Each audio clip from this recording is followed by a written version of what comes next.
Okay, we're ready to go ahead and start section 4 of chapter 5. Section 4 of chapter 5 is all about compound interest. A lot of application problems in section 4. Let's talk about a scenario I want to give you. If you have some amount of money, the principal that is $100, and the interest rate yields $12 per year. In other words, it gives you $12 per year back. At least, and you should be able to tell me what the interest rate was. Well, if the first year, if you start with $100, you get $12 back. That means your interest rate was 12%. So let's think about that. In terms of the formulas that we've used so far this semester, your initial amount, this chapter I should have said, was $100, times 1 plus the interest rate, 0.12, after 1 year, first power, $112. Okay, good enough. All right, what if, though, instead of collecting the interest once per year, you do it twice per year?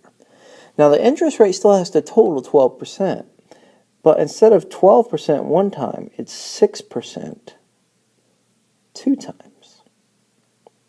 So it would actually be 100 times 1 plus 0.06, because that's the rate. But you do it twice, so you'd square it. And instead of $112, you actually end up with more money. You get $112.36. Cool. What if you collected it 3 times per year? So now the interest rate would not be 6%, it'd be 4%. But instead of doing it once or twice, you actually do it 3 times.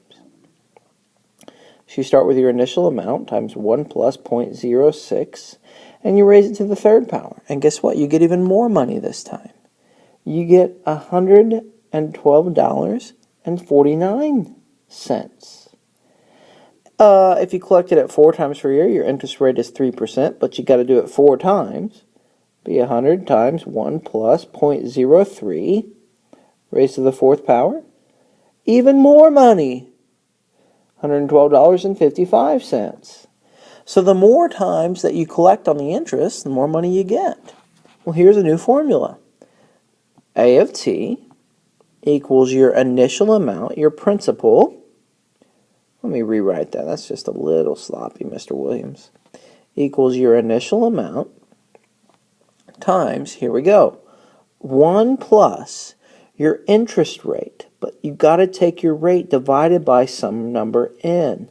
And n is the number of times interest, let me put this, the number of collecting periods. How many times it's collected per year. Raised, there's still a t up here, but there's an n in front of it. It's n times t. And t is the number of years.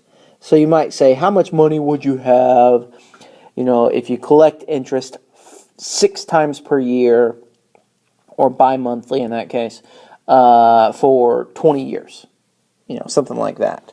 So, into application. Which plan should you choose when you invest $100? Plan A says, take your initial amount of money, your $100, and invest it at 8% and compound it quarterly for 5 years. Or plan B is a lower interest rate, but it's compounded daily for 5 years. So here we go. So your initial amount is $100 in both scenarios. Let's write that down.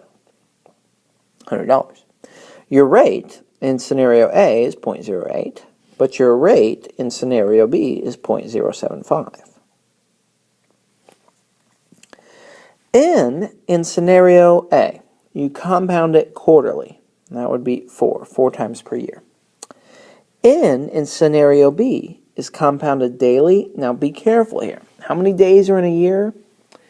There's 365, but you're actually going to only compound it 360 times. So if you see daily n is 360, that's kind of weird, I know, but that's just something you need to commit to memory. Write that down. If you compound interest daily, n is 360. That's the only weird one. All the others are exactly what you think they would be. How many years? Well, t is 5 in this case, and t is also 5 in this case.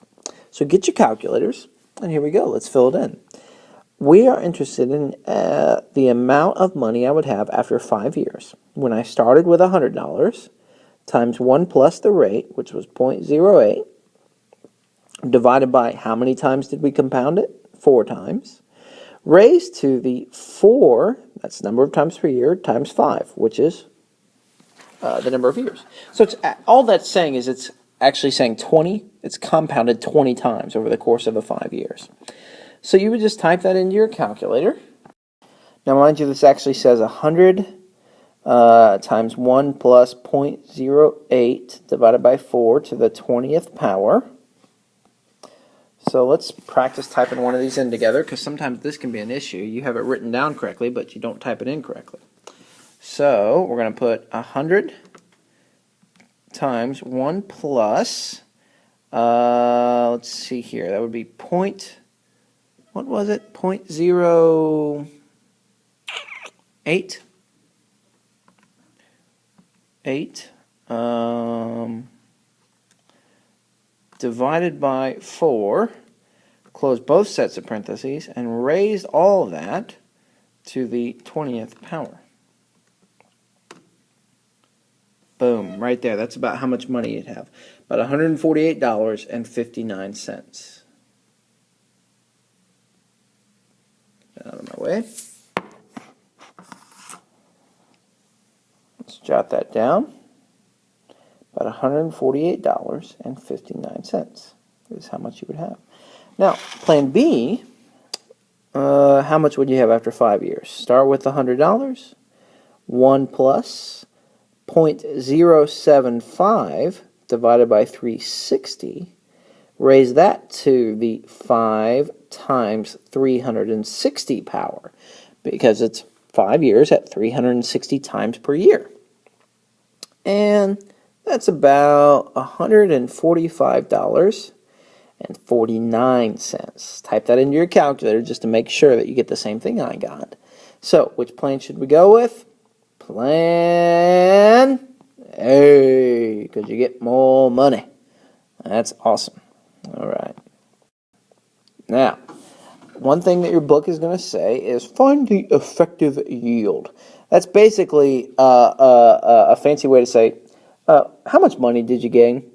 Like, how much more money do you have? And put it as a percent. That's it.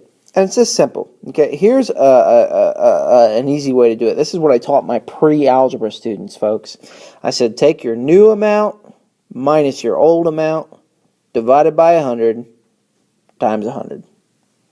No, not divided by 100. That's wrong. I apologize.